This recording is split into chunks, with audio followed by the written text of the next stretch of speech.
Praise God.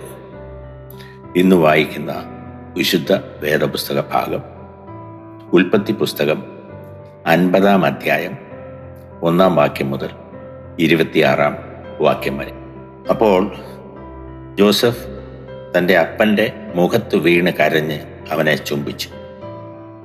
പിന്നെ തൻ്റെ അപ്പന് സുഗന്ധവർഗം ഇടുവാൻ ജോസഫ് തൻ്റെ ദാസന്മാരായ വൈദ്യന്മാരോട് കൽപ്പിച്ചു.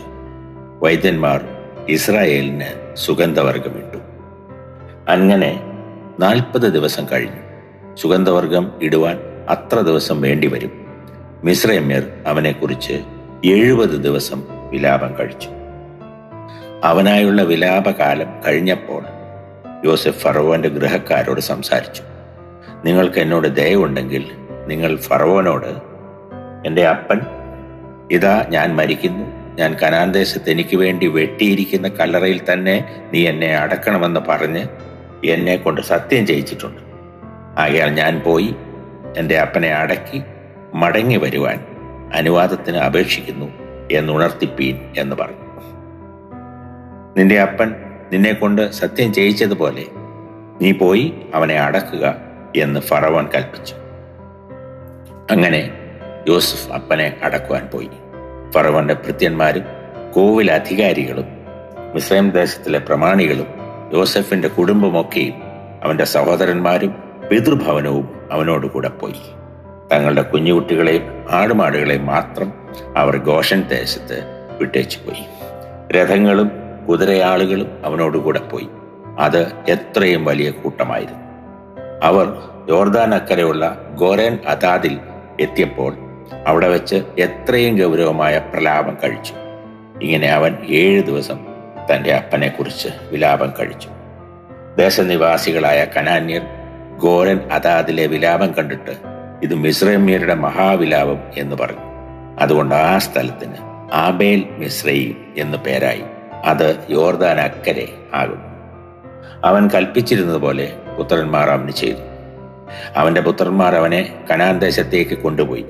മമ്രയ്ക്ക് സമീപം അബ്രഹാം ഹിത്യനായ എഫ്രോനോട് നിലത്തോടുകൂടെ ശ്മശാന ഭൂമിയായി ജന്മം വാങ്ങിയ മക്പേല എന്ന നിലത്തിലെ ഗുഹയിൽ അവനെ അടക്കം ചെയ്തു.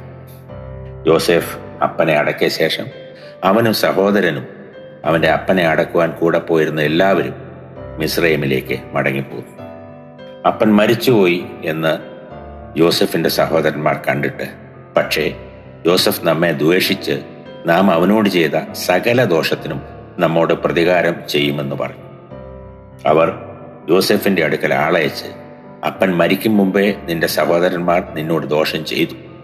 അവർ ചെയ്ത അതിക്രമവും പാപവും നീ ക്ഷമിക്കണം എന്ന് യോസെഫിനോട് പറവീൻ എന്ന് കൽപ്പിച്ചിരിക്കുന്നു. ആകയാൽ അപ്പന്റെ ദൈവത്തിന്റെ ദാസന്മാരുടെ ദ്രോഹം ക്ഷമിക്കണമേ എന്ന് പറയിച്ചു. അവർ യോസെഫിനോട് സംസാരിക്കുമ്പോൾ അവൻ കരഞ്ഞു. അവന്റെ സഹോദരന്മാർ ചെന്ന് അവന്റെ മുമ്പാകെ വീണ്, ഇതാ ഞങ്ങൾ നിനക്ക് അടിമകൾ എന്ന് പറഞ്ഞു. യോസെഫ് അവരോട്, നിങ്ങൾ ഭയപ്പെടേണ്ട, ഞാൻ ദൈവത്തിന്റെ സ്ഥാനത്തിരിക്കുന്നുവോ? നിങ്ങൾ എൻ്റെ നേരെ ദോഷം വിചാരിച്ച് ദൈവമോ ഇന്നുള്ളതുപോലെ ബഹുജനത്തിന് ജീവരക്ഷ വരുത്തേണ്ടതിന് അതിനെ ഗുണമാക്കി തീർത്തു. ആകയാൽ നിങ്ങൾ ഭയപ്പെടേണ്ട, ഞാൻ നിങ്ങളെയും നിങ്ങളുടെ കുഞ്ഞുകുട്ടികളെയും പോറ്റി രക്ഷിക്കും എന്ന് പറഞ്ഞു അവരെ ആശ്വസിപ്പിച്ച് ധൈര്യപ്പെടുത്തി. യോസേഫും അവന്റെ പിതൃഭവനവും മിസ്രൈമിൽ പാർത്തു. യോസെഫ് 110 സംവത്സരം ജീവിച്ചിരുന്നു.